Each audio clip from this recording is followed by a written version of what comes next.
Okay, hi everybody. This is Professor Ekstrand again. I'm wanting to talk with you about your homework for next Thursday. Um, so we're getting to a point in the process of writing this paper. We're still early days, really, in the writing of this paper, where we've just begun to collect research data through interviewing and lived experience descriptions. And now you've transcribed those interviews. Ideally, if you still haven't done that, that's okay. Know that your goal is to finish those quickly. Some of you have already talked to me about needing extra time to finish those, but ideally, and that's fine. Ideally, though, we will have conducted and transcribed at least one interview by this point. Be sure also to share that with me if you haven't already, because that is your developing work too. Simply the transcription itself shared with me in your process journal on Google Drive. Again, though, we're moving into the process of actually trying to draw out meaning from our interviews and the lived experience descriptions produced through them, and in the LEDs that we are finding in the literature. So this is an article by Richard Hycner that's geared at really at graduate students, but any young researcher using phenomenological research methods. And it's as the title suggests, it's a set of guidelines. So a set of step-by-step instructions for how to begin and complete an analysis of interview data from the perspective of phenomenological social science. He's primarily thinking of psychologists, but really any social science researcher who is doing phenomenological research particularly can use this method. So that's you. You are a phenomenological researcher for the purposes of this class. Phenomenology is just, again, a fancy word that means the study of experience. It's rooted in European continental philosophies and a psychological tradition. It's not so important to know that tradition for our purposes. We're really trying to learn this genre of the phenomenological inquiry as a kind of practice for appropriating or taking on a new genre and rooted in a particular academic discipline, something you'll have to do many times throughout your career as a student, at least. So again, this article sets out to explain in a concrete step-by-step manner, as the summary says, some procedures or ways of doing something in order to analyze interview data from the perspective of a phenomenological question, whatever that question is that you have landed on about an experience. What is the experience of blank? I recommend reading the introduction. It's short, but it's not required that you do. After that introduction, Hycner begins to describe this step-by-step process. And the first step is interviewing and transcribing that interview. Again, that's something that most of you have done at this point.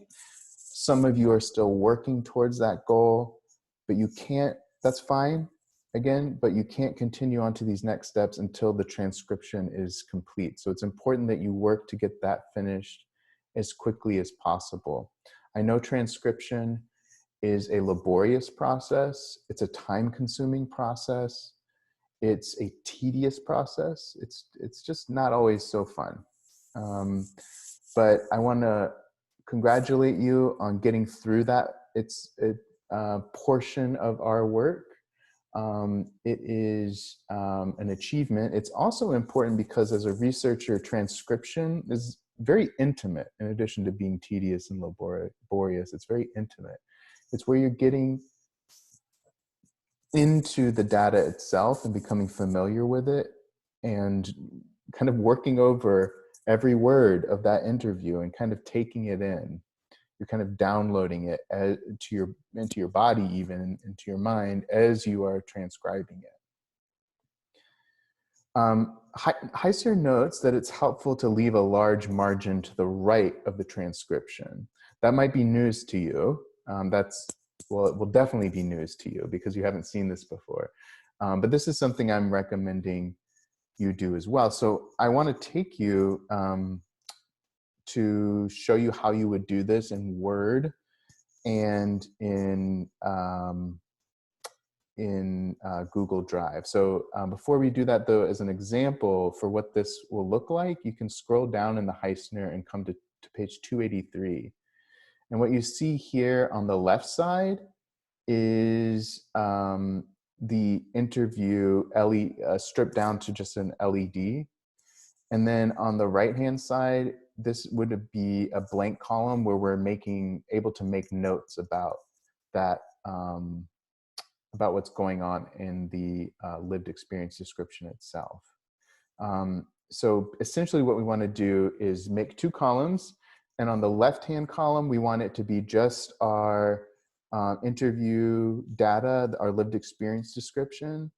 And on the right-hand side, we want that to be blank to start off. This one has it filled in already with notes from the researcher, but we're just wanting to have a blank column on the right-hand side to start. So let me show you how you'll actually just do that physically in Word. So I'm going to open up Word. And actually, first, here is Connor's interview that you read for a few classes ago. And the first thing I want to do before I start messing with columns or anything is I want to strip out all of the interviewer's questions, so that I'm just left with a pure lived experience description, just the interview participant's words, not the researcher's words. So I'm going to say, you want to be sure you save this as a different draft because you're going to start messing with it. So you want to preserve the original transcript as its own draft. And then I'm going to start going through, and CS is Connor, the researcher. So I'm going to delete that. And I'm also going to delete the JS that's indicating the speech of the interview participant. Again, I'm just going to go through. I find CS, that's the researcher. I'm deleting him. I'm deleting JS, which is the interview participant. And you see I'm beginning to be left with just a pure interview. I'm sorry, a pure lived experience description without the interviewer's or the researcher's words. I'll go through my entire interview transcript, deleting all of that extraneous material and getting to a point where I just have a pure lived experience description. So once you do that, save it as a different draft. I've called this draft, I hope you can see it, Connor LED. So that's indicating it's different than the interview transcript itself. So you see here, what we're left with is only a lived experience description. These are only the interview participants' words. You don't see any of Connor's language here at all.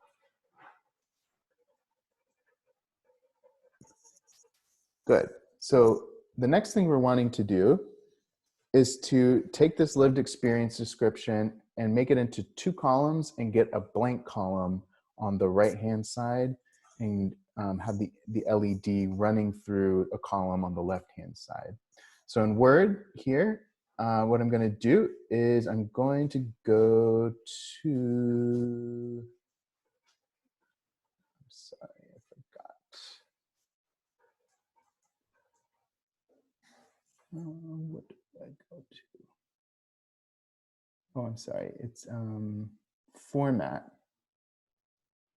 on the upper hand column. And I'm going to find columns under format. And I'm going to choose 2. And I'm going to choose to have a line in between. So what you see now is that I've separated the interview into 2 columns with a line in between. The only thing though is that I find the LED is running through both sides of the both columns, right? It's ending here, and then it's starting again here. This one's ending here, and it's starting again here. So they're all linked, right? But what I want is to have the interview just on this side, or the LED just on this side, the left-hand side, and I want to have the right-hand column blank. So I'm just going to very crudely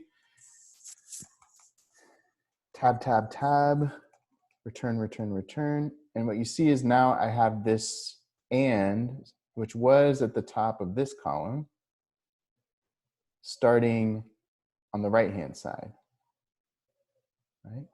Then I'm going to do the same thing here, going all the way through, so that what I end up with eventually will be a document that has a blank column here on the right-hand side and the LED on this side. I'd like to show you how to do the same thing now in Google Drive. It's similar, but a little bit different. So I've pulled up here in Google Drive the same document that I was showing you before. Again, this is just the LED without Connor or the researchers' language anywhere.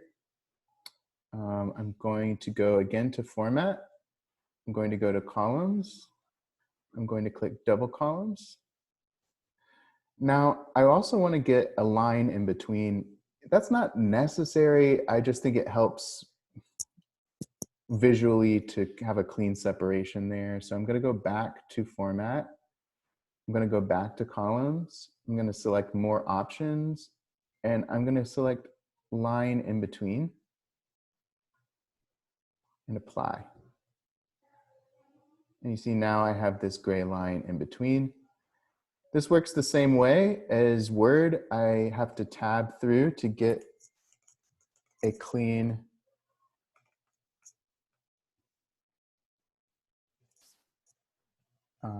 blank document or blank column on the right-hand side. There might be a better way to do this, but I don't know it, so I just do it this way.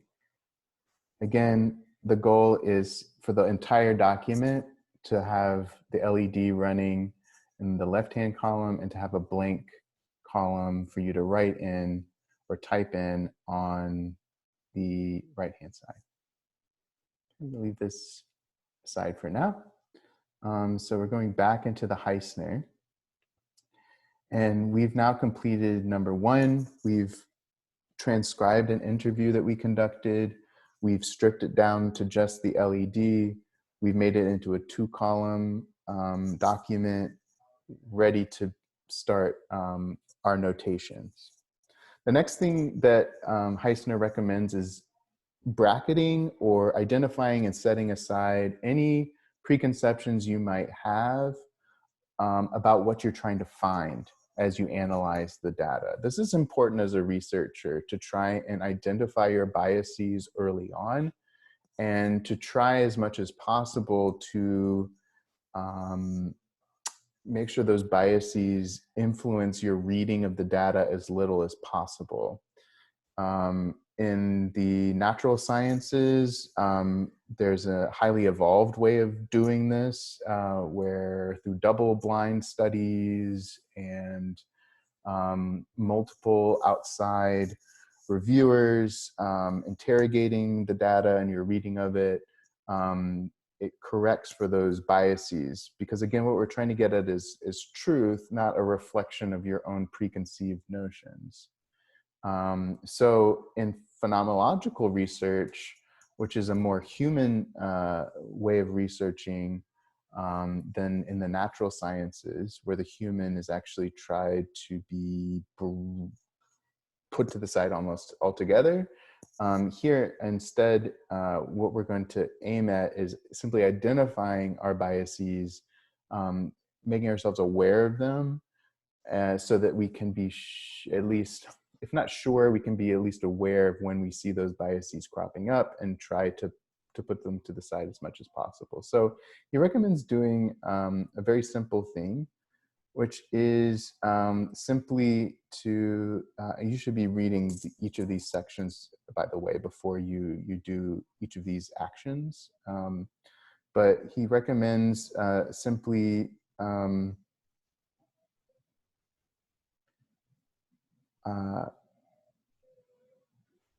of writing out all of your preconceived notions. So you can do this, or you should do this in a process journal entry.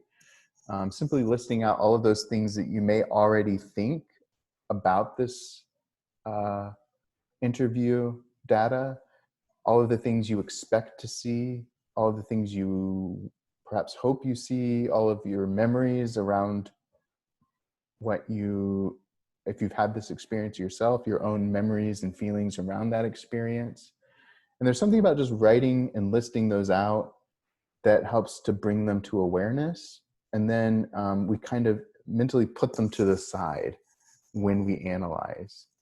Each time you come back to analysis, you can revisit that list. You can add to it each time before you start analyzing your interview data, or throughout the entire process of writing. That can be a useful activity. Okay, the next thing you'll do after you've bracketed your preconceptions in a process journal entry, the next thing you'll do is you'll listen back to your interview and read through the transcript. You can use the original transcript for this rather than the LED with the columns. And you're, again, just kind of trying to get a whole sense of what this interview participant is telling you about your experience, and writing down any initial insights or thoughts or things you're noticing about how they're describing it, any things you're noticing about what seems important and what they're saying and why it's important. And you might just write another process journal entry. This can be very short, you know, no more than a page or so, double spaced. I mean, it could be longer if you need, but just, it doesn't have to be very, very long. Maybe 350 to 500 words. You just kind of write down those initial reactions. Okay. Once you've done those things, once you've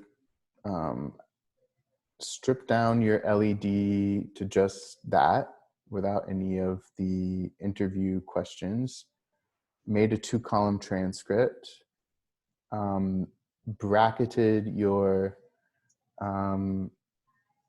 preconceptions, and listened back to the interview for a sense of the whole. Now you've come to the 4th step, and this is the last one I'm going to be asking you to do for homework for Thursday. We'll continue on in the Hycner over the weekend, but this is the last one I'm asking you to work on before the end of the day, Thursday, is to delineate units of general meaning. Again, I want you to read through this entire number 4 before starting to do this for the full explanation that Hycner gives. But generally, you can get a sense of what's going on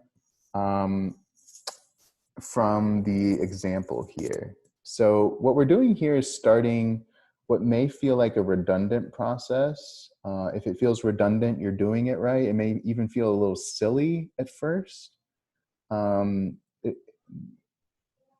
basically what we're trying to do is abstract the data, or we might say extract the information from the interview, and kind of take it out of the context of it being in the interview more and more, so that we're reducing down the information, kind of distilling. It might be a really good metaphor for what we're doing. We're distilling the information into a less and less contextual form, so that we can analyze it more. The analysis becomes clearer through the reduction, but it will feel redundant and even a little silly. So for instance, what we're going to do is in the lived experience description on the left-hand side, we're going to make a superscript and number each moment of significance within the speech. So here, the first unit of significance that they've identified was that Mary was looked at. You can think of this as kind of like phrases in a sense from a grammatical standpoint, like you're looking for nouns and verbs and actions and people, and those are going to be indicating some kind of unit of significance. So I was looking at Mary as number one. All of a sudden, I knew, a noun and a verb. I was looking at her, right? Like I never looked at anybody in my whole life. My eyes were sort of just kind of staring at her, and the reason. So it's not really like, don't get too hung up on, am I breaking out my units of meaning exactly right?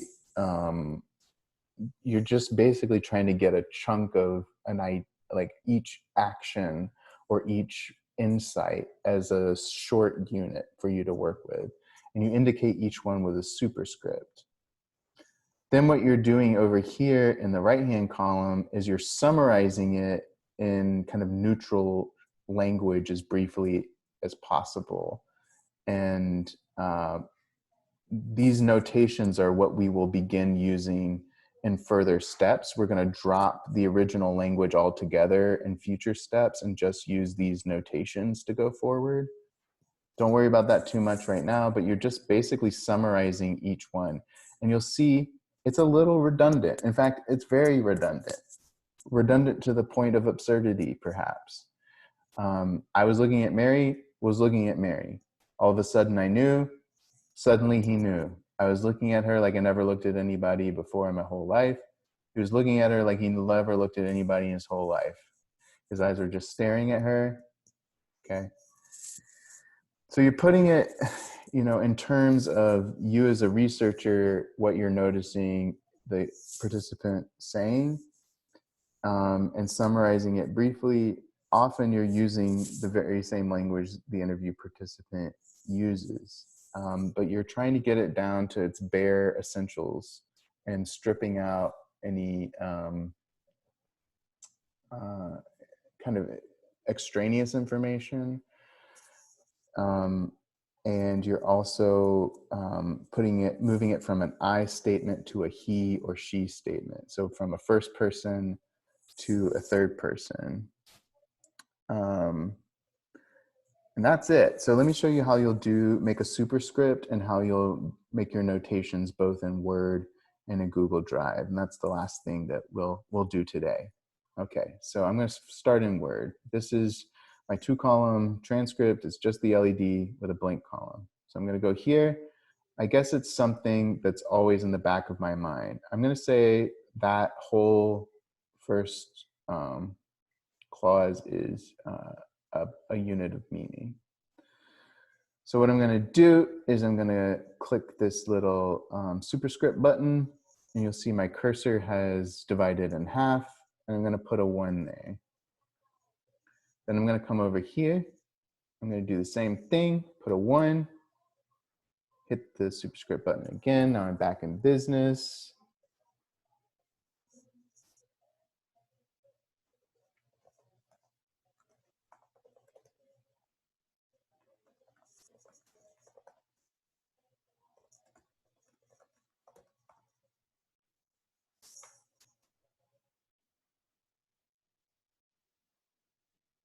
Okay, I'm going to keep going back here, but it really comes up post-lunch.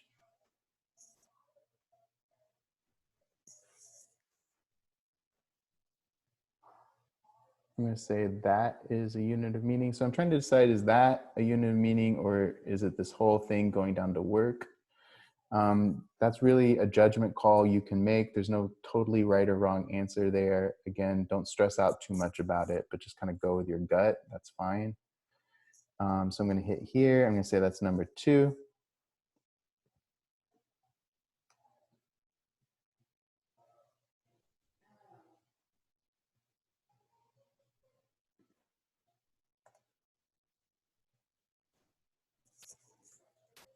So again, I just hit the superscript button to make my 2, and then hit it again to get back into normal mode, normal typing mode.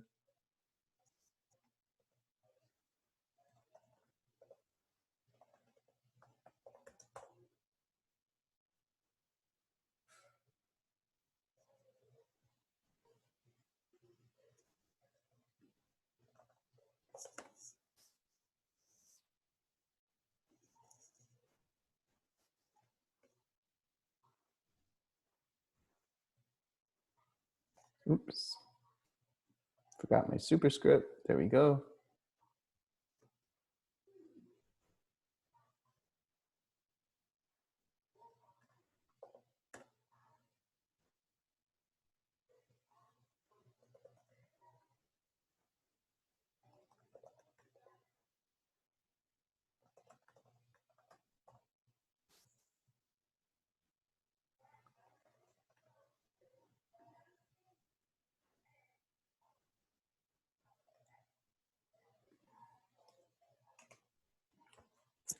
Okay, so then what I would do is I continue through the entire LED.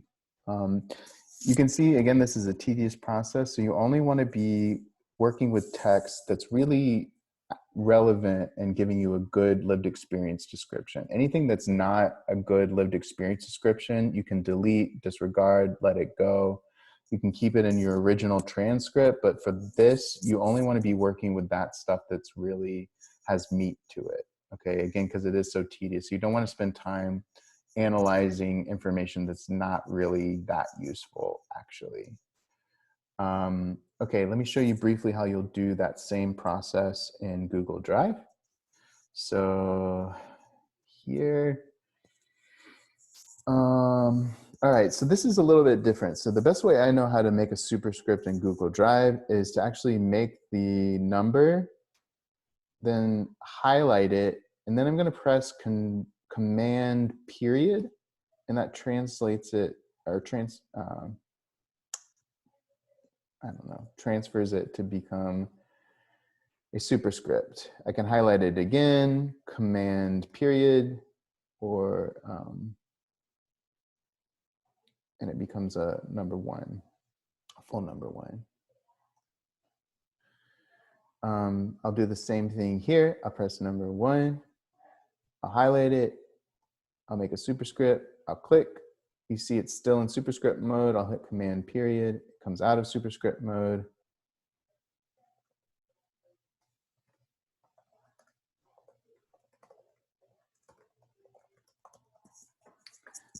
And go through the same process all the way through the lived experience description. Once you've done that, you're ready to continue over the weekend with the further steps. You'll want to save this as, again, a separate document from your original transcript. You want to preserve that original transcript. And you can place this notation for general units of meaning in your process journal along with everything else. As always, if you have questions for me, just reach out by email, come to office hours. I'll be happy to help. And I'll be talking with you shortly one way or the other. Hope you're doing well. Thanks a lot.